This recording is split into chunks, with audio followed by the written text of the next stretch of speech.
Hi, as mentioned, I am Jenesee Gray, head of communications at developer, publisher, Those Awesome Guys, and also head of community development at Player XP. So I am here to talk to you today with my decade plus experience and over 11 launched games. I feel old just saying that. I want to talk to you about how to enter the industry and how essentially community managers and game developers should work together to create an ideal relationship that has a successful game. Now, a couple disclaimers. Community is part of the development team. However, for the sake of this talk, I'm just going to talk about it as community so you have clarity. And also, I might use the word game designer, but essentially, I mean all jobs in development. So this just apply to you still if you're QA or art, etc. So just kind of the experience may vary.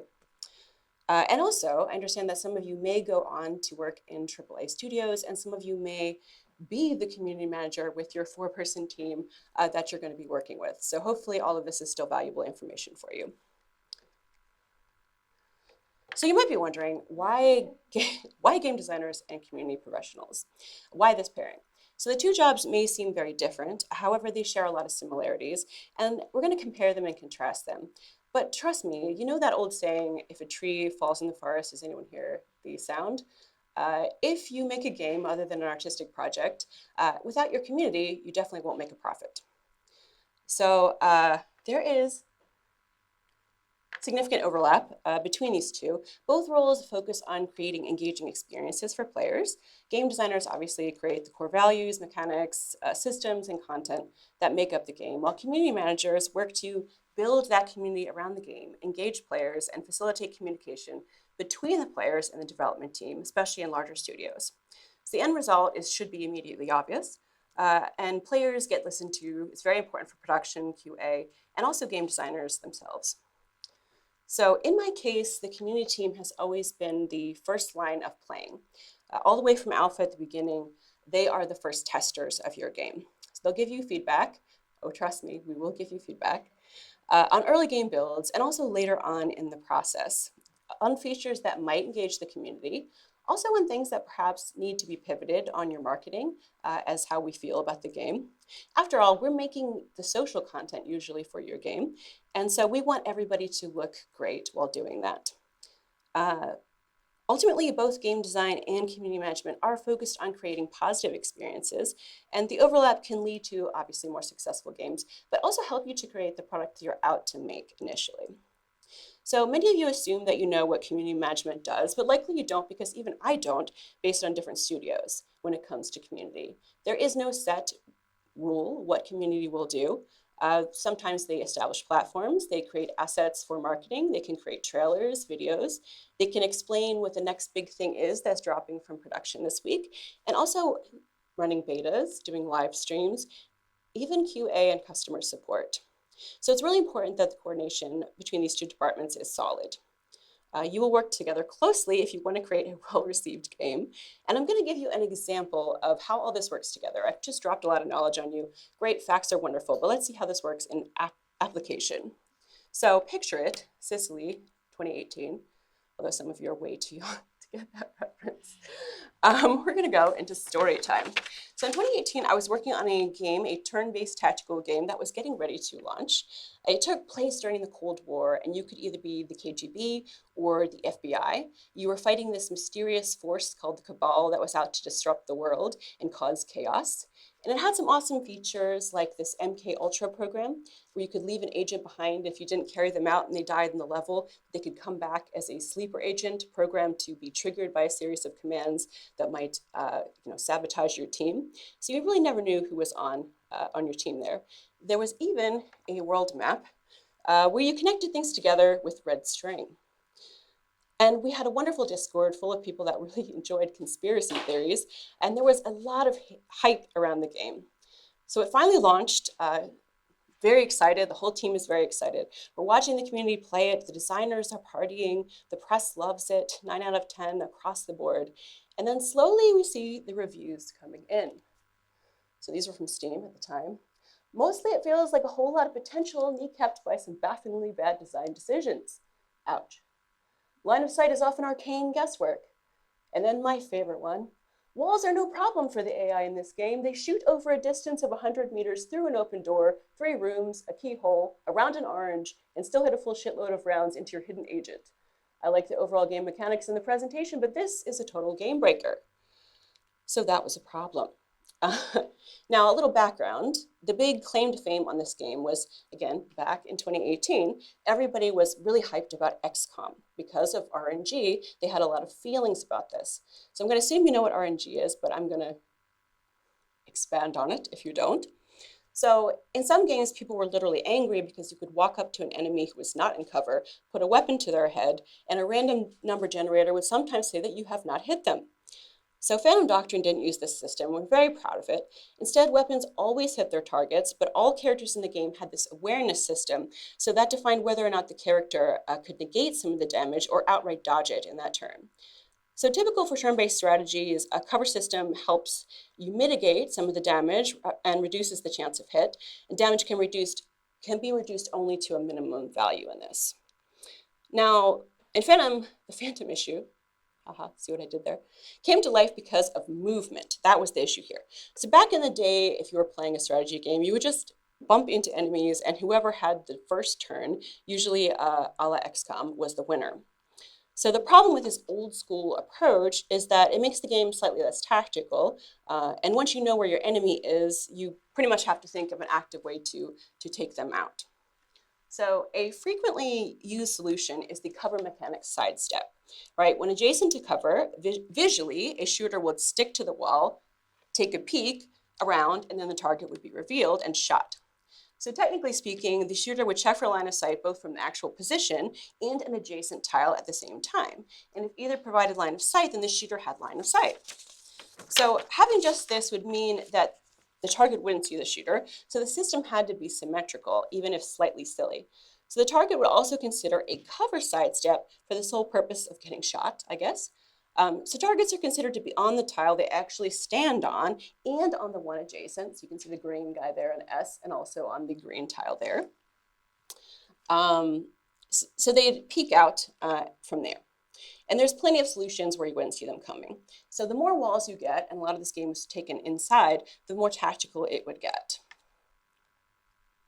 So the more distant target could not be seen. As you can see in this one, some problems with this. The gray target there could not be seen because of being adjacent to a wall. They wouldn't be able to sidestep, they wouldn't be able to peek, and it would be unrealistic even though they were nearly as close as that red teak target. So this was why we didn't really love this solution. We're coming up with something different. So the solution was called a free sidestep. The purpose of calculating line of sight, line of fire, every character is always considered to be on all adjacent tiles. So this is reason you can detect and tactically overcome enemies in Phantom Doctrine in complex environments. So it should be noted this is only really for line of sight. It's not for AoE things like grenades, etc. Just letting you know. So the problem with this is that while characters adjacent to cover can take a peek around that corner, and that's pretty understandable visually, like you can see that happen, the sidesteps part isn't really visually presentable in idle animations per se. So the purpose of shooting characters taking a step to the side before firing, it can utilize some visually unclear aspects if they don't peek aggressively enough. So if the line of sight isn't sharp enough, you might perceive shots going right through walls or several walls at a time. Although Phantom Doctrine isn't the only tactical game that utilizes the sidestep mechanic, the difference is that there's a lot of interior walls in Phantom Doctrine. And obviously, the community had big feels about this. So developers had made a game here, and they knew what they wanted to come up with, and they created all of it just the way they wanted it to. However, in this case, it is a lot like Captain Picard has so wisely said, it is possible to commit no errors and still lose. That is not a weakness, that is life. And in this case, that was what happened. So the community team, the developer team, were all freaking out. All of our dreams are crashing. The developers had explained this mechanic very clearly to the community, and the community did not care. They hated it. It was not fun. So what we did is all weekend long we worked. Live streams were created, hosting the developers, constantly talking. Community was very engaged. 3 days later on a Sunday, because For some reason, all of us launch games on a Thursday, thinking to ourselves, oh, Friday is only one day away. We have plenty of time to fix the game. But on Sunday, a testing line of sight branch was released for Steam and deployed, and the whole system was more in line with what the community expected. So that was then pushed to the main branch. Sidesteps in cover were fully removed, and this addressed most of the line of sight issues. Community played for a few days, and it was patched again. And this is what, again, I would explain to you as a perfect case of this. Now, what happened after that? The game went on to make several $1 million and had a mostly positive rating. One of my favorites was, "To say this is essential strategy gaming is an understatement," by Strategy Gamer. Best of E3 2018, Best of Show, PAX 2017, 2018 Showcase Developer Mix Best.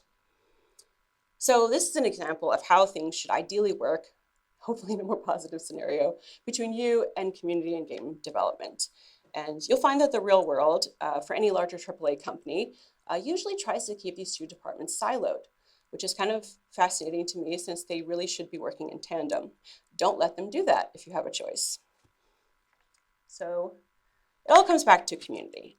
Yes, game developers design for the community, and they begin that process by hopefully studying their target audience and gathering feedback from players to understand what would be appealing to them.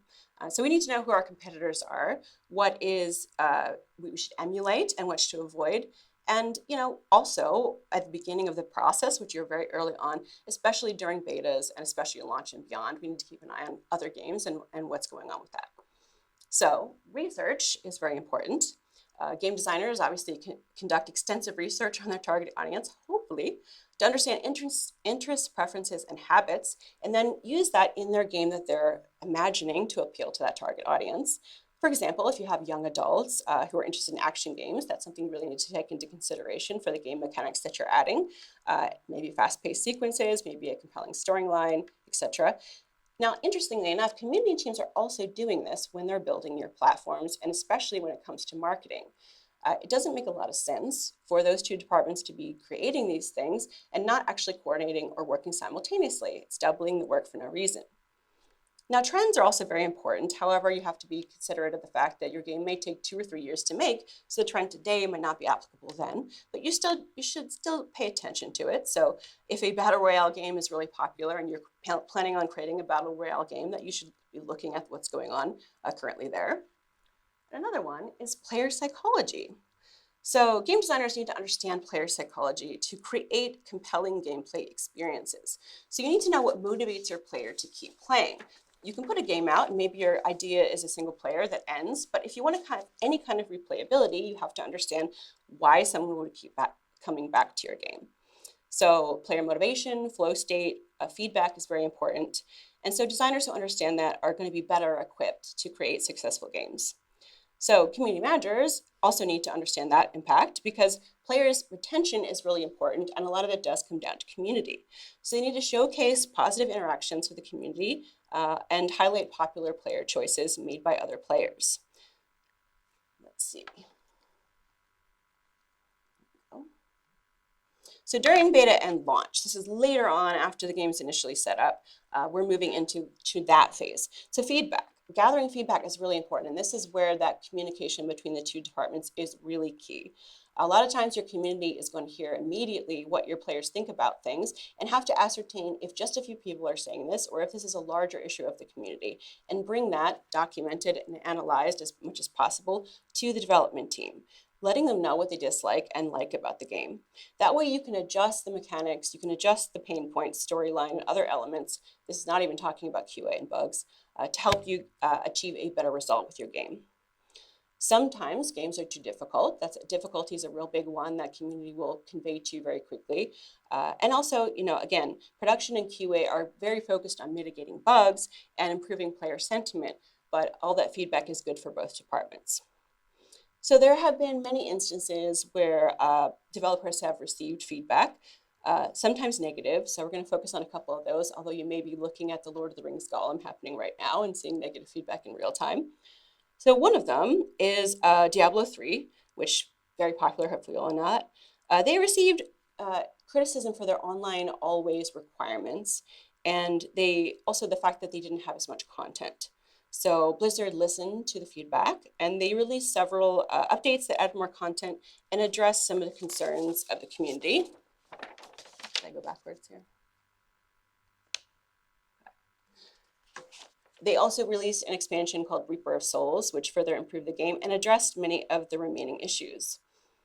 Star Wars Battlefront 2 was another good example of that. They were a first-person shooter game.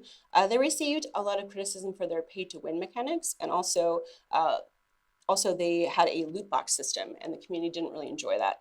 So they overhauled the whole thing. They removed that and created a progression system. So that was a real example of listening to player feedback.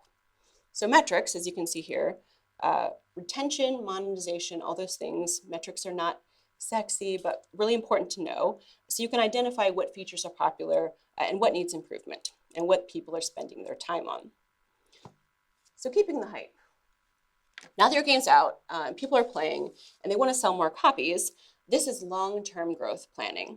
So a community manager has to identify ways to attract new members, retain existing members, and to promote and grow your community over time.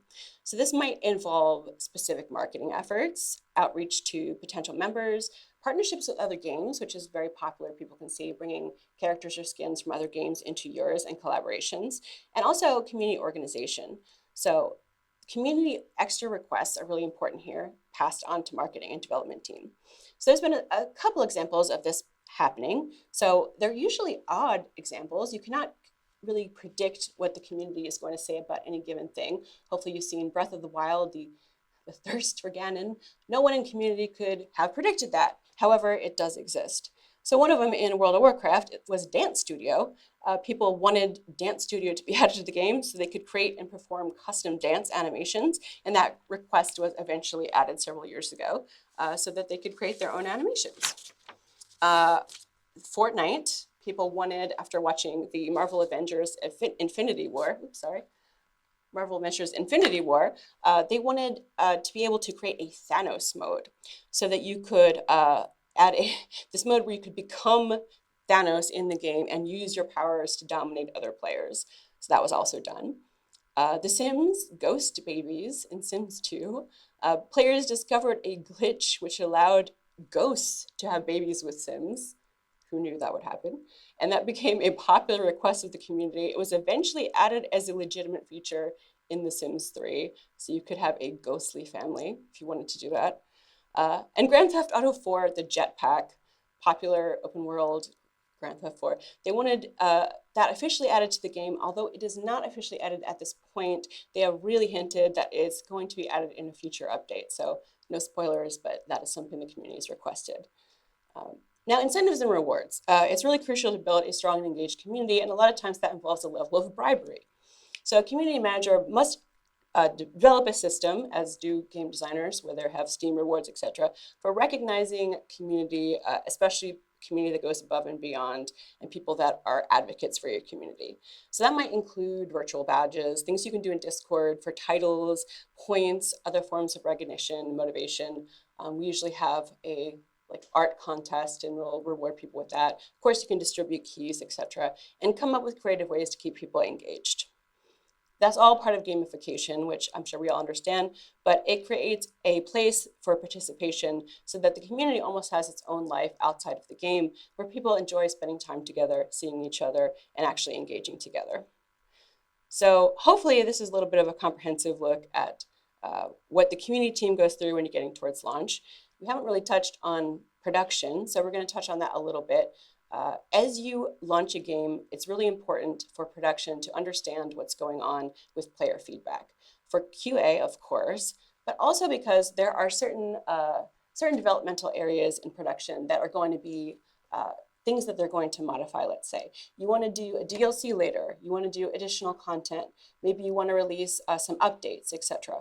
So it's very important to understand from community's perspective what are the priorities and to organize them for production's sake. So community is often the first kind of person, people, team to hear all of that feedback, and then they can amalgamate that so production can curate it for the developers.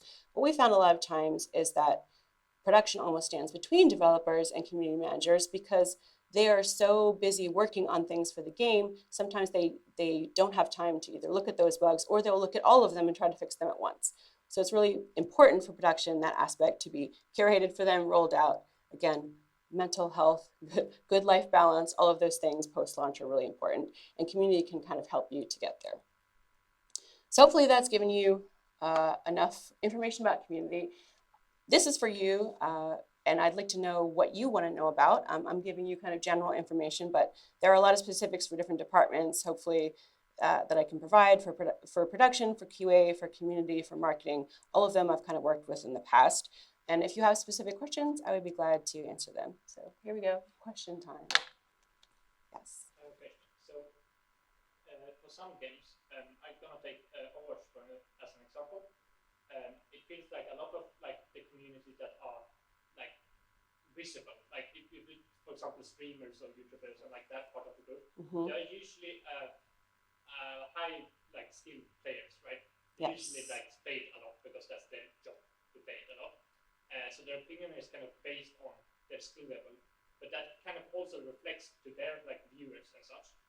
Even if like the viewers might not be at that skill level, and probably the vast majority of the kind of players aren't at that skill level. But then they kind of, for example, if a character is really strong, if you're super skilled with it, that might reflect the opinion of people where that doesn't apply. How can you kind of attack or kind of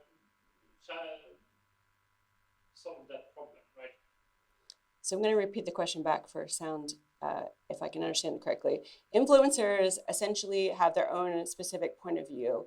And for viewers, that might not always be applicable because of their skill level or because of their interest in a particular mechanic. Is that fair? Yeah, exactly. For example, Overwatch probably has this problem. Okay. So talking about influencers is a whole thing. And again, it depends on how your studio is set up. But for the studios I've worked for, influencer relations is an aspect of community.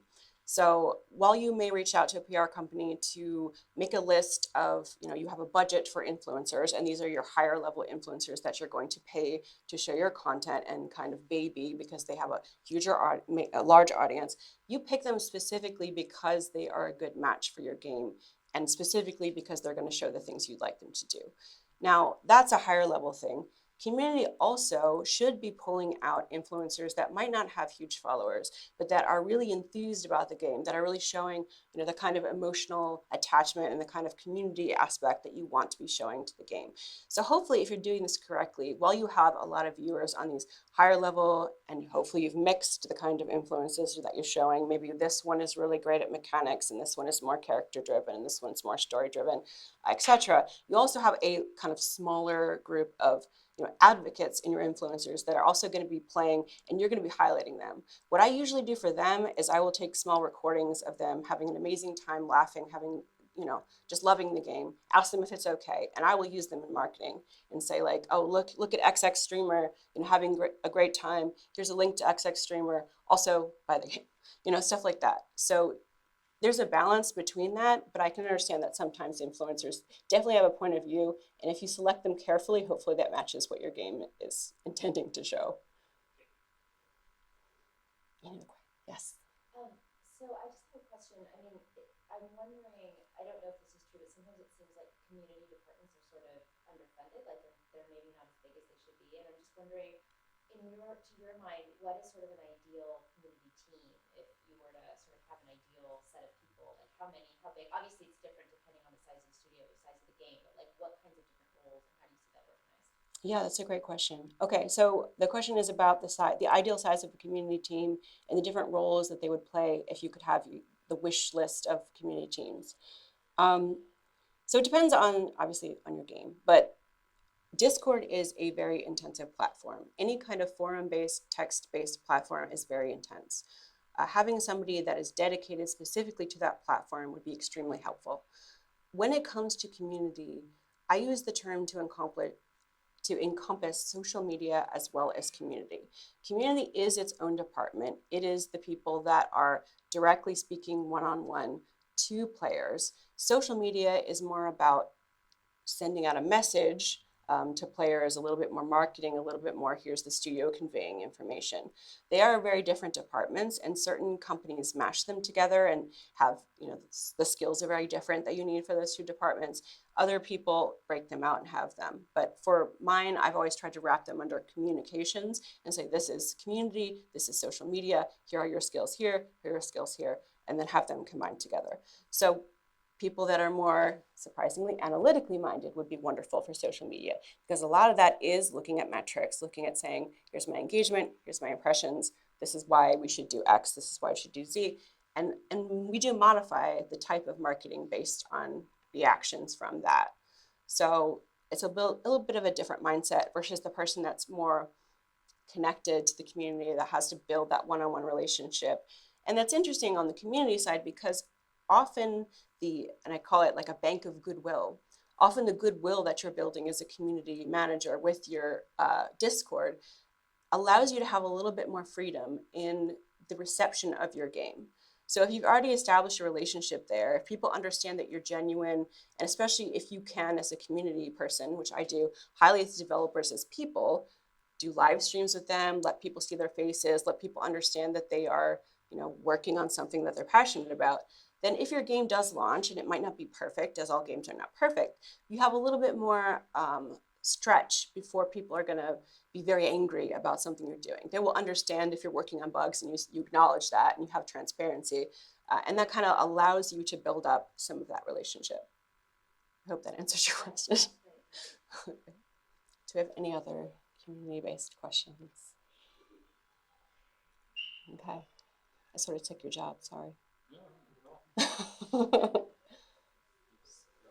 Good, yeah.